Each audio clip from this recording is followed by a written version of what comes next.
In this lesson, we'll create a Hello World app. This will show us the building blocks used in creating Android applications. We'll start off by selecting a new project in Visual Studio, and it will be a Mono for Android project and an Android application. And we'll give that project the name Hello World.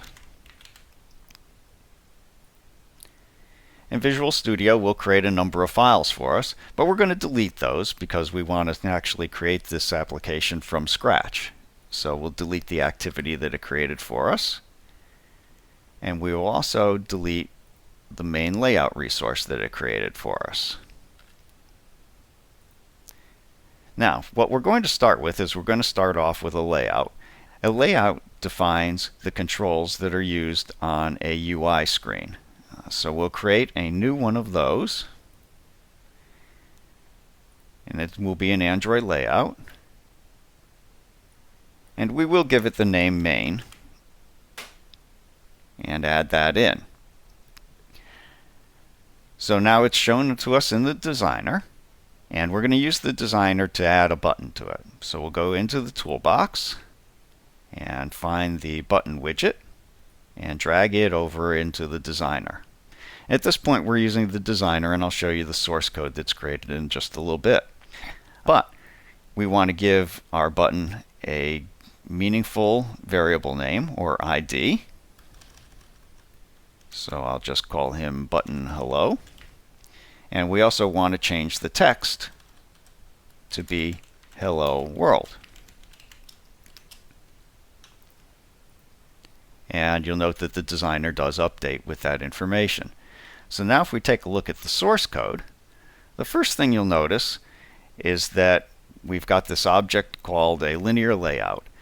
And we'll talk about layouts in a few lessons further on down in the course. But this is the basic container for any kind of widgets or controls that we're going to put on this screen. Within that layout, we've got our button. And you can see that the text property is hello world, and the ID is button hello. We also have a layout width equal to fill parent. And what that means is that whatever screen size we have or orientation, that the button is going to adjust its width so that it fills the entire parent.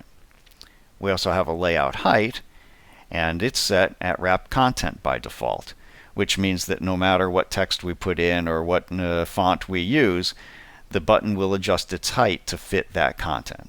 So now that we have our layout, we're going to add an activity to use that layout. So we add a new item here, and in this case it's going to be an activity, and we'll call it main activity. I like to make my names consistent between my activities and the resources that they use. So I'll add that activity in. And the first thing we need to do, because this activity is going to be the first one that is shown when the application is launched, is we need to give it a main launcher attribute and set that equal to true.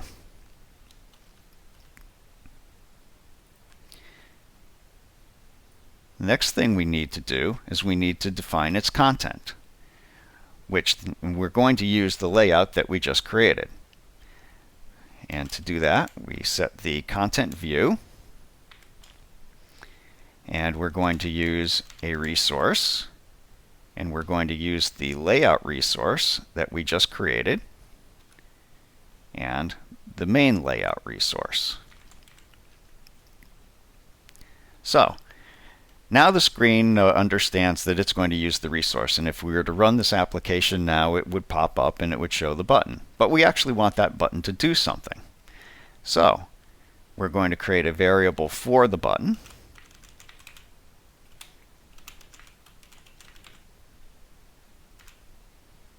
and then we have to hook that variable to the actual button resource.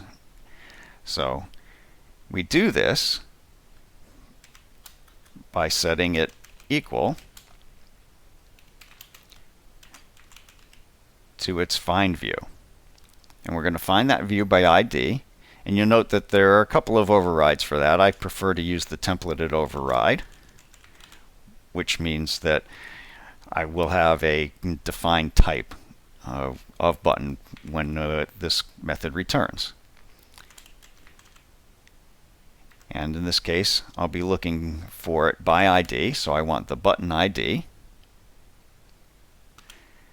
And you'll note that my button is not actually in the list for IntelliSense. IntelliSense does not pick up the resources until you've actually done a build. So right now I'm going to have an error, but once I build, that will go away.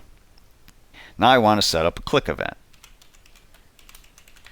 And this is where it begins to look a bit more like C#.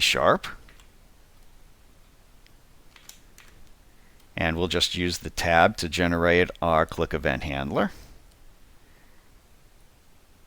And all we're going to do here is we're going to put up a toast message. And a toast message is sort of like a message box, but it actually fades away.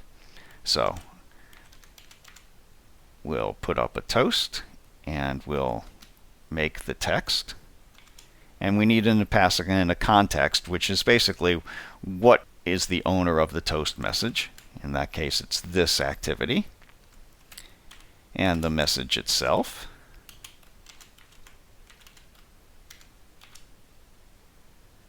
And then it wants a length. And there is an enum for this, and it's just a short message, so we'll use the toast length short. And we want to show that. So we should be all good. We'll give it a build. And the build did succeed, and you'll note that that error went away. And now we're going to start it in the emulator. And I've already started the emulator up, so we'll use that. And I believe I mentioned before that the emulator is pretty slow to debug. So this is one of the negatives of actually debugging in the emulator. And in our next lesson, we'll actually see how to deploy to a real device. And there is our Hello World application. And if I click the button, this is our toast message.